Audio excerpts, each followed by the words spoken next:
The idea sounded simple on paper. Pay $250,000, climb into a small submersible, and travel down to touch the wreck of the Titanic with your own eyes. For most of human history, the Titanic was a story you could only read, watch, or imagine. It slept more than 3.5 kilometers below the surface of the North Atlantic, at a depth where the pressure is so extreme it would crush a steel bulldozer like an empty soda can. Only a tiny group of specialized submersibles and research teams had ever visited it. But then came a new promise. A private company called OceanGate announced that it would take mission specialists, wealthy clients, explorers, and guests down to the Titanic in a small experimental submersible named Titan. It was marketed not as a luxury cruise, but as an adventure, a frontier experience, the chance to be part of history. You wouldn't just read about the Titanic. You would descend through total darkness, pass through the cold, crushing water, and arrive in front of the rusting bow yourself. The vessel that would take them there did not look like a Hollywood submarine. Titan was a narrow cylinder with a rounded titanium cap at each end and a small acrylic viewport at the front. Most of its pressure hull was made not from thick steel or titanium, but from carbon fiber, a material common in airplanes, race cars, and spacecraft, but rare in deep-sea pressure vessels. Around it, a metal frame held batteries, thrusters, and life support systems. Inside, there was no room to stand. Passengers sat on the floor. It did not have the comforting feel of a big, overbuilt military machine. It had the feel of a prototype. OceanGate CEO Stockton Rush embraced that image. He spoke about innovation, disruption, and breaking rules that he saw as outdated.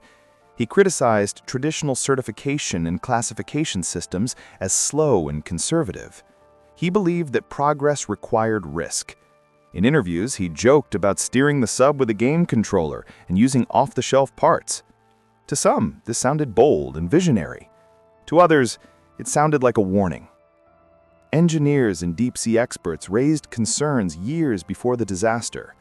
They questioned the decision to build a reusable pressure hull out of carbon fiber, a material that behaves differently from metals under repeated cycles of extreme pressure. They warned that without proper, independent testing and certification, the structure might develop hidden damage over time, tiny failures, invisible from the outside, waiting for the wrong dive. Some experts who spoke up said they were ignored, pushed out, or dismissed as obstacles to innovation. But the dives continued. From 2021 onward, Titan began making trips to the Titanic wreck site, carrying crews of 5, a pilot and 4 passengers. Some dives were successful, others were delayed or aborted. There were reports of lost communications, unexpected noises, and technical issues. On at least one earlier mission, passengers heard a loud bang during ascent, a loud acoustic event that later seemed to correspond with changes in how the hull behaved under load. Still, the company returned to the site. On 18 June 2023, Titan prepared for another dive to the Titanic, a dive that would become one of the most infamous tragedies in modern exploration. 5 people climbed inside, the hatch was bolted shut from the outside, and the small submersible began its descent into a darkness that no one on Earth could see and that they would never return from. Early that morning, the support ship Polar Prince floated above the Titanic's graveyard in the North Atlantic, about 370 nautical miles southeast of St. John's, Newfoundland. The sea above was gray and cold. The water below was black and lethal. Somewhere down there, beyond the reach of light, lay the broken hull of the Titanic, and the path Titan would try to follow. Around 8:30 a.m. local time, 5 men climbed into Titan. There was Stockton Rush, the American CEO and pilot; Hamish Harding, a British businessman and adventurer; French deep-sea explorer and Titanic expert Paul-Henri Nargeolet; and Pakistani-British businessman Shahzada Dawood with his 19-year-old son Suleiman. The submersible's interior had no chairs. They sat on the floor, shoulder to shoulder, in a space not much larger than a walk-in closet. The titanium end cap was sealed from the outside with multiple bolts. Inside, there was no way to open the hatch. If something went wrong underwater, They would be trapped until the surface crew could bring them back up. At 8:55 a.m., the launch platform released Titan. The small craft separated and began its descent. Communication with the support vessel was done by sending short text messages through an acoustic link. For roughly the first hour and a half, things seemed to be going as planned. Messages came in, position and depth were tracked. The ship on the surface received a regular, reassuring pattern. Updates every 15 minutes, status pings every few seconds. At around 9:45 a.m., Titan passed 2,000 meters. At that depth, the pressure is already immense, dozens of times greater than at the surface. The deeper the submersible went, the more the carbon fiber hull was squeezed from every direction. At approximately 11:47 a.m., a final message arrived from Titan. A short status update indicating they had dropped weights, a normal part of the dive profile. The submersible was near 3,300 meters deep, still descending. Then, silence. No more texts, no more updates. At first, the lack of communication could be seen as a technical glitch. Ocean technology is messy. Signals get lost, systems fail and restart. But as minutes turned into an hour, and then more, concern on the Polar Prince shifted slowly from inconvenience to alarm. Titan was scheduled to surface later that afternoon. It never did. By early evening, the U.S. Coast Guard was notified that a submersible was overdue and missing near the wreck of the Titanic. A search and rescue operation began, one that would capture global attention and dominate headlines around the world. As the world watched, the story was framed as a race against time. Analysts calculated how many hours of oxygen might be left. Officials spoke of 96 hours of life support. Diagrams and animations showed a tiny craft trapped in the deep, while ships, planes, and sonar systems raced to find it. Every hour, news anchors reminded viewers how much breathable air was left, counting down toward an imagined deadline. But below the surface, at depths where the pressure is nearly impossible to imagine, the reality had already changed. The 5 men inside Titan were not running out of oxygen. They were already gone. In the days that followed, the North Atlantic became the center of a huge, desperate search.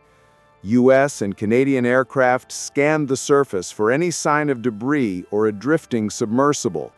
Sonar buoys were dropped into the water to listen for unusual sounds. Ships diverted from their routes joined the operation. Remotely operated vehicles capable of reaching the seafloor were rushed to the site. The narrative remained focused on one hopeful scenario, that Titan might be intact somewhere under the water, stuck or powered down, with its occupants alive and waiting. Reports emerged of banging noises detected by some equipment, fueling speculation that the crew might be signaling from the darkness. Every new detail spread instantly across social media. People imagined the 5 men cramped in the dark, counting breaths, listening for rescue. Commentators argued over whose responsibility it was to pay for the search, while others debated the ethics of extreme tourism. The world was searching for a trapped vessel, but deep inside classified systems, another piece of information already existed. Shortly after Titan lost contact, a U.S. Navy acoustic monitoring system designed to listen for submarines and underwater explosions had detected an unusual sound in the same region, a sharp, powerful acoustic event consistent with a catastrophic implosion.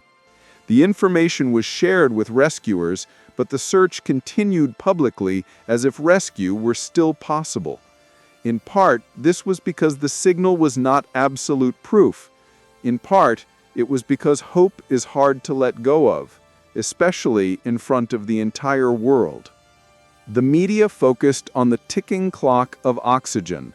Graphics showed hours remaining. Experts described how cold, darkness, and lack of movement might help slow oxygen consumption. Families of the missing watched and waited. Conspiracy theories, jokes, and cruel memes spread online, mixing with genuine grief and confusion. For many, it was hard to process that a small, experimental submersible, built like a prototype, had gone missing at the same place where one of history's most famous engineering disasters lay on the seafloor. It felt symbolic, too symbolic. On June 22nd, 4 days after Titan's disappearance, an ROV from the vessel Horizon Arctic began scanning the seabed near the Titanic. Within hours, it found a debris field. There was no intact submersible, no bright white cylinder resting in the silt. Instead, the ROV cameras showed twisted metal, the tail cone, and pieces of the pressure hull scattered on the ocean floor, about 500 meters from the bow of the Titanic. The U.S. Coast Guard announced that Titan had suffered a catastrophic implosion. The search for survivors ended in a single sentence: there were none. In one sense, this meant that the 5 men on Titan had not slowly suffocated in the dark. Death in a deep-sea implosion is believed to be almost instantaneous, occurring in less than a fraction of a second as the hull collapses inward under crushing pressure. But that knowledge does little to soften the shock. The countdowns, the imagined tapping on the hull, the global fixation on remaining oxygen, all of it dissolved into a different story. One where the disaster had taken place not over several days, but in an instant, shortly after that final message was sent. Once the debris was found, the search turned into an investigation. Pieces of Titan were brought up from the seafloor and transported back to land for analysis. From what remained, investigators began to reconstruct not just the final dive, but the years that led to it. The picture that emerged was disturbing. Traditional deep-sea submersibles are usually built with thick metal pressure hulls, tested, certified, and inspected according to strict international standards. Titan, however, operated largely outside that framework. OceanGate had deliberately avoided full third-party classification, arguing that it would slow innovation. Instead, the company relied on its own engineering assessments and a real-time monitoring system designed to measure strain on the hull during dives. But after the disaster, official reports and expert reviews pointed to multiple red flags. The carbon fiber hull, a sandwich of carbon fibers and resin between titanium end caps, showed signs of structural anomalies. Earlier dives had produced unexpected noises and measurable changes in how the hull responded to pressure. In 2022, a loud acoustic event suggested delamination or damage within the composite layers. Each deep dive to Titanic meant loading and unloading that structure again and again, like flexing a paperclip back and forth. Several engineers and employees had warned that the hull might not withstand repeated use at such depths without more rigorous testing and redesign. Some of those who raised concerns said they were ignored, sidelined, or let go. One former employee even filed a lawsuit about safety issues years before the fatal dive. Others in the deep-sea community criticized the lack of independent certification and called Titan's operations risky. The final investigation reports were blunt. They described Titan's implosion as a preventable tragedy caused by inadequate design, insufficient testing, and a failure to follow basic engineering and safety protocols. They criticized OceanGate's internal culture, describing it as one where critical voices were silenced and where regulatory oversight was treated as an obstacle instead of a safeguard. In other words, this was not simply bad luck in the deep. It was a chain of decisions. To push a new material to its limits without enough data, to interpret warnings optimistically, to treat objections as negativity, and to continue carrying paying passengers to one of the harshest environments on Earth. OceanGate suspended operations, Regulators and maritime authorities called for new rules and clearer oversight of private submersibles and extreme tourism. Families of the victims demanded accountability. The deep-sea industry, suddenly under a spotlight, began confronting uncomfortable questions about safety, profit, and the true cost of exploration. And through it all, one detail remained impossible to ignore. Titan imploded within sight of the Titanic, a modern vessel destroyed almost on top of the wreck of another, as if the ocean were repeating the same lesson a century later. There is something almost unreal about the image. Far below the waves, in a darkness more absolute than night, lie two tragedies separated by more than 100 years.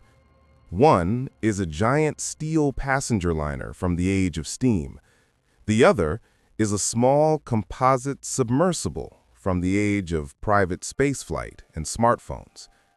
Both went to the same place. Both carried people who believed in technology. Both ended with sudden destruction in the cold North Atlantic. The Titanic is often remembered as a warning about human arrogance, about claiming that something is unsinkable in a world ruled by physics and chance. Titan feels like a modern echo of that story, not because it repeated the exact same mistakes, but because it repeated the pattern: faith in innovation without enough respect for risk. But the story of Titan is not just about one company or one vessel.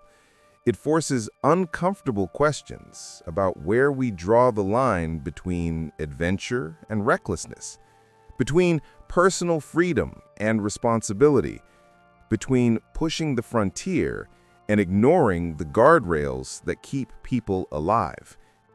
It shows how powerful ambition can be, how seductive the idea of being first or different can feel, and how thin the margin for error is when you operate in environments that do not forgive mistakes. In the end, the 5 men who climbed into Titan did not make it back. Their last view of the world may have been the dim interior of a cramped hall, the sound of status messages being typed, the quiet hum of systems working as the ocean grew darker and heavier around them.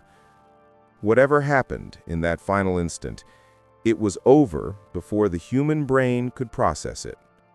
The rest is left to us. We are the ones who replay the timelines, read the reports, watch the interviews, and try to understand how a chain of choices led from bold promises to scattered debris on the sea floor. We are the ones who decide whether this becomes just another headline or a turning point that changes how we explore the most extreme places on Earth. The Titanic still lies in its silent grave, slowly dissolving into the deep. Now, not far from its resting place, fragments of Titan share the same abyss.